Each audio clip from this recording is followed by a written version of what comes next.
Assalamualaikum warahmatullahi wabarakatuh. Di sini kami akan mempresentasikan hasil materi kami yang berjudul dietetik pada penderita luka bakar. Kami dari kelompok 12 yang beranggotakan saya Rizky Ratul Jannah dan teman tim saya Wirda Wahyuningsi. Adapun daftar isi yang akan kami bahas yaitu yang pertama pendahuluan, kemudian tren perkembangan, lalu data terbaru, dan yang terakhir integrasi keislaman. Dietetik sendiri merupakan suatu praktik gizi di mana penerapan yang dilakukan meliputi pemberian makanan atau jenis makanan disesuaikan dengan keadaan atau penyakit pasien. Nah, bisa dilihat dari keadaan sosial, ekonomi, keadaan fisik dan apakah sehat jasmani. Kemudian hal ini pun berbeda dari orang yang sehat dan orang yang sakit.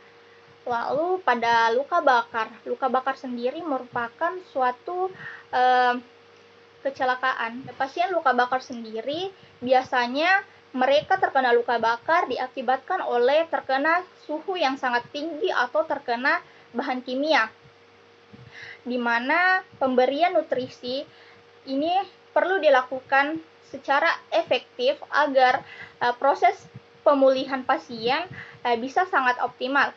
Tujuan dan dukungan yang diberikan pun pada pasien luka bakar ditunjang dengan baik, seperti pemberian energi, cairan, dan nutrisi dalam jumlah yang cukup agar tubuh mampu mempertahankan fungsi sistem vital agar bisa berjalan dengan normal. Pada tren perkembangan luka bakar sendiri biasanya ditemukan pada populasi sosial ekonomi rendah dan di daerah yang kurang berkembang. Kemudian data dari negara maju dan sedang biasanya lebih heterogen.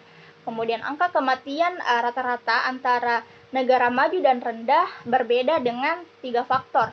Lalu pada sebagian besar luka bakar biasanya dapat dicegah dengan langkah-langkah seperti program pendidikan pengenalan alarm detektor asap di mana atau kontrol air panas di rumah tangga telah diberikan kontribusi yang signifikan untuk menurunkan tingkat kejadian luka bakar dan tingkat keparahan bila diterapkan, dan akan mengurangi keparahan atau tingkat luka bakar yang akan dialami korban.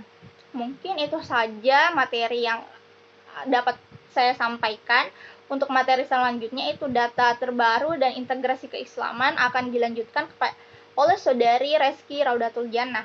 Kemudian, data terbaru penderita luka bakar.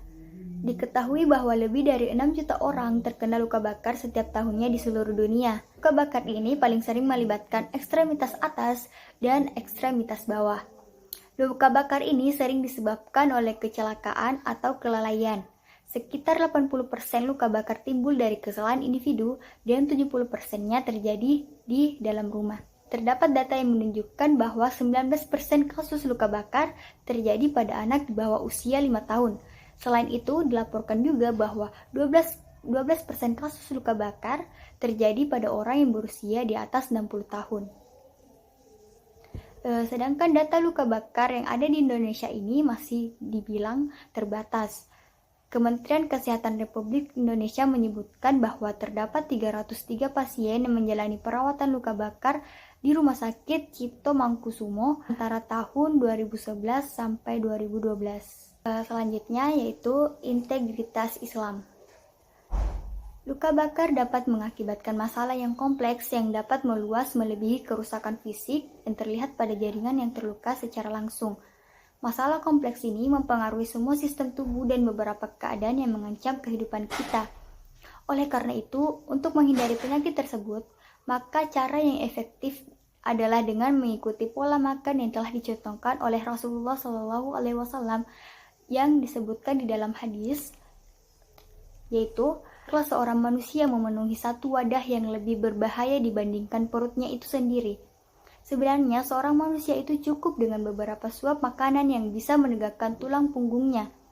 Namun, jika tidak ada pilihan lain, maka hendaknya sepertiga perut itu untuk makanan, sepertiga yang lain untuk minuman, dan sepertiga terakhir untuk nafas. Hadis riwayat Ibnu Majah nomor 3349 dinilai sahih oleh Al-Albani. Hadis di atas memaparkan bahwa makanan yang dikonsumsi fungsinya untuk memenuhi kebutuhan dalam beraktivitas, sehingga makanan yang dikonsumsi tersebut memiliki porsi yang sedikit. Karena jika dengan porsi yang banyak, maka tidak ada lagi sebagai penguat dalam beraktivitas, tetapi menjadi malas beraktivitas. Porsi makanan bisa saja ditambah jika masih belum mampu dengan porsi sedikit, maka ditambahnya dengan memisahkan lambung untuk bernafas. Dengan demikian dapat disimpulkan bahwa dari berbagai uraian mengenai pola makan di atas, maka kita berkeinginan lebih dalam memahami pola makan yang telah dicontohkan oleh baginda Rasulullah SAW, baik yang berpengaruh terhadap fisik maupun non-fisik. Itulah tadi hasil presentasi dari kami. Kurang dan lebihnya mohon dimaafkan. Wabillahi taufiq walhidayah. Wassalamualaikum warahmatullahi wabarakatuh. Terima kasih.